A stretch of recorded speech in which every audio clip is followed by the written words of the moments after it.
It's just so embarrassing that that was once me. Olive didn't like my glasses. They're expensive too. I think they're awesome. I don't think I'm ever gonna grow out of this nerddom. I'm Preston, sailing my 1988 Catalina 36 around the Pacific Northwest with my stupid cat. I have 3 teenagers and a few years left until freedom hits me like a wet seal in the face. Join me and my shenanigans as I learn the ropes, making plenty of mistakes. Gearing up for the day, I can sell all my crap and sail off into the sunset.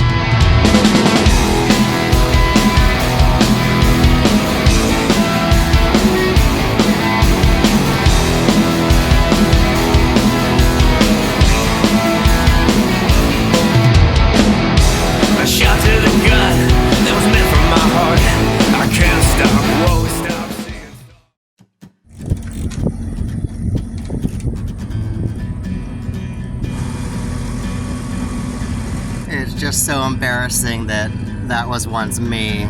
Oh my god. These guys over there really trying to find a good spot, but they're having a hell of a time getting it to hold. I don't think it's very sandy over there. I think it's pretty rocky. I found myself on these leper streets again. Tried to resist, tried to keep from giving in so long ago. So long ago. It's an easy 6 knots downwind, wing on wing. Just left Gig Harbor on their way to Liberty Bay for the week. I haven't done any videos because I'm pretty much done doing videos. But at the same time, I watch a ton of YouTube videos, and it bums me out when the people just go silent and disappear without some sort of ending. So this video is going to be my ending. I gave both GoPro 8s to my buddy Ben on Shadow, along with all the equipment, the bag, the mics, all the cords, all the covers, everything. See if he'll do something interesting that was more interesting than what I was doing. I spent the entire month of July by myself up in the San Juan Islands. I gotta say, not touching the camera once was so peaceful and amazing. And then August, took my 3 kids to Hawaii, spent the entire month there. So it's what, almost the end of September now. So it's been almost 2 months since I've been on my boat, which is way too long. Olive didn't like my glasses. They're expensive too. I think they're awesome.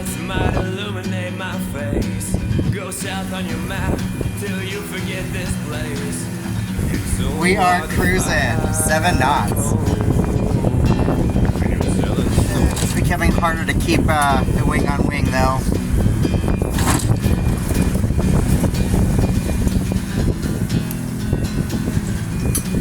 I think I'm about to jibe.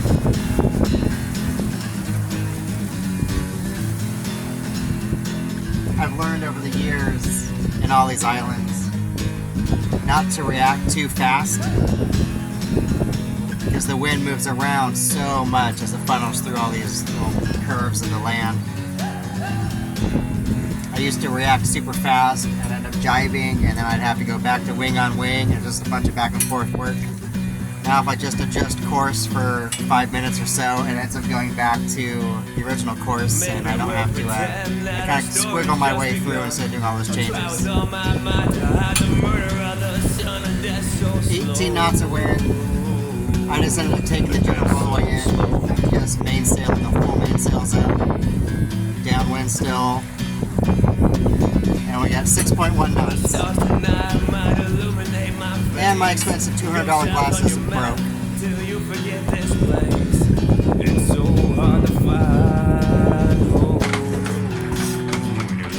And it's getting fairly sporty out here. Now it's on the beam at about 20 knots. Still got the full main up, but that's it. I tried throwing the Genoa out too. It was way overpowering the boat. It's scary. So I rolled it back in, had to use a winch. I may have to find somewhere to ditch for the night. Sun's gonna be down in about an hour, I guess.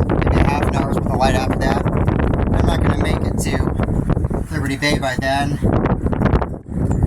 It's a huge mess up there. The Genoa sheets have totally tied themselves into a knot. Trying to get that thing rolled in 20 knots of wind.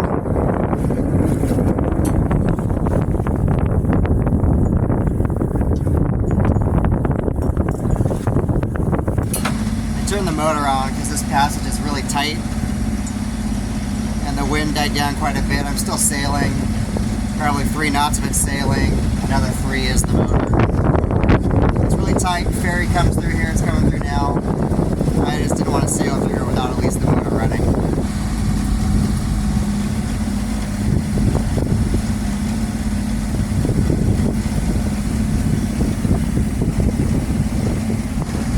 I still have quite a ways to go. I'm just coming out of Rich Passage now, and it happens to be into the wind. I'm going to be motoring at night. I can still sail, but I'd rather not sail at night. So I'm just going to motor the rest of the way and use this opportunity to take the sail down. I don't have anything against motoring at night, but it's the logs in the water you can't see, big ones. And they're everywhere here. Going 5 knots, the chance of hitting a big log at 5 knots, doing some damage is big enough chance that I try not to do this very often.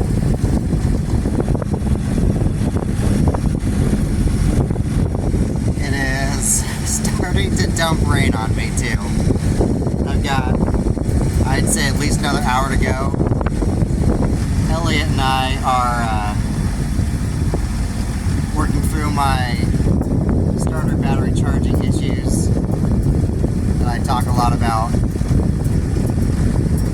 And when I say Elliot and I are working through it, it's mostly Elliot working through it. I've actually started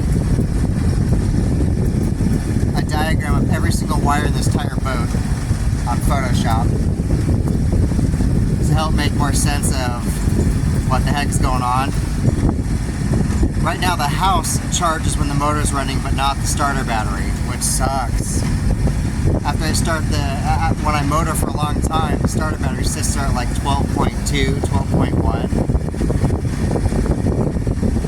And if I sail for an hour, then need to motor, sail for an hour, then motor, then the battery's dead. And so it's really nerve-wracking when I don't have enough juice to start the motor, and I'm getting close to land, or I really need the motor started right away.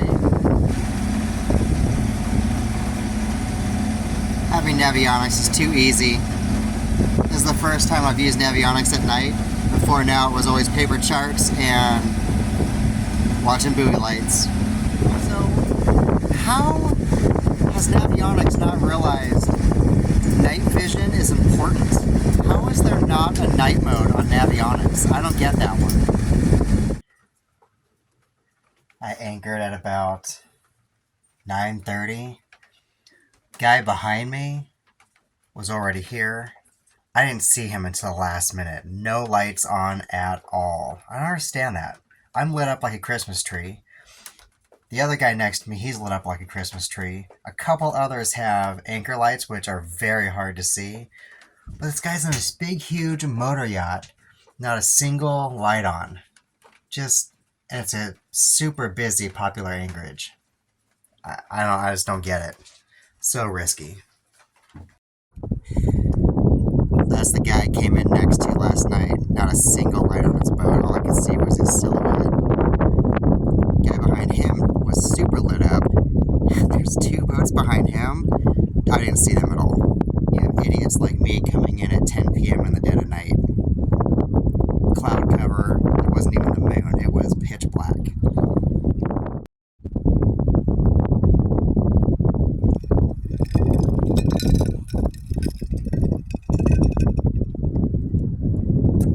I wish I had the confidence to do that in a tight anchorage like this. I fixed my glasses. I took some cheap $15 Dockers glasses and took the, whatever you want to call those things, off of them. Let me tell you, sunglasses are more complicated than you think.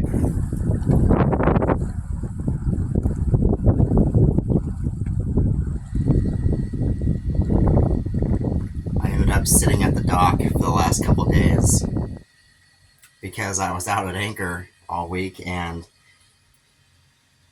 on Thursday night, even though my batteries showed a full charge, as soon as I would plug my laptop in, it would, within 30 seconds, all 3 house batteries would drop below 12.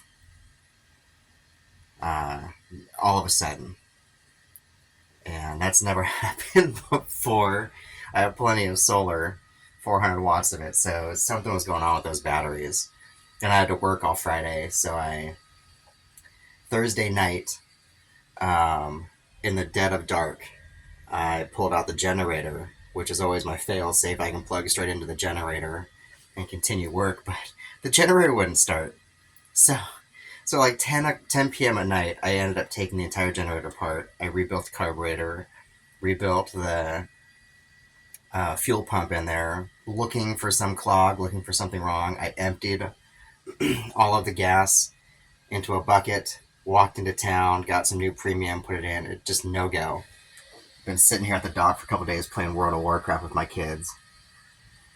I don't think I'm ever going to grow out of this nerddom. It's kind of cool, a warship coming through here. I got through there just in time. They are shutting down the entire passage. The patrol boat up ahead, not letting anyone through. You gotta stay 500 yards away from that thing. I just made it through.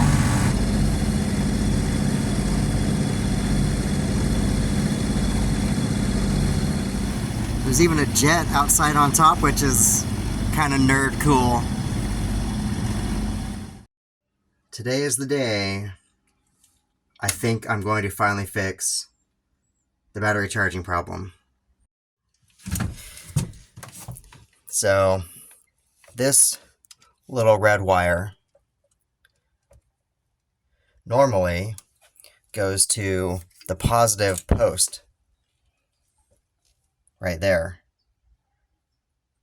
on the back of the alternator.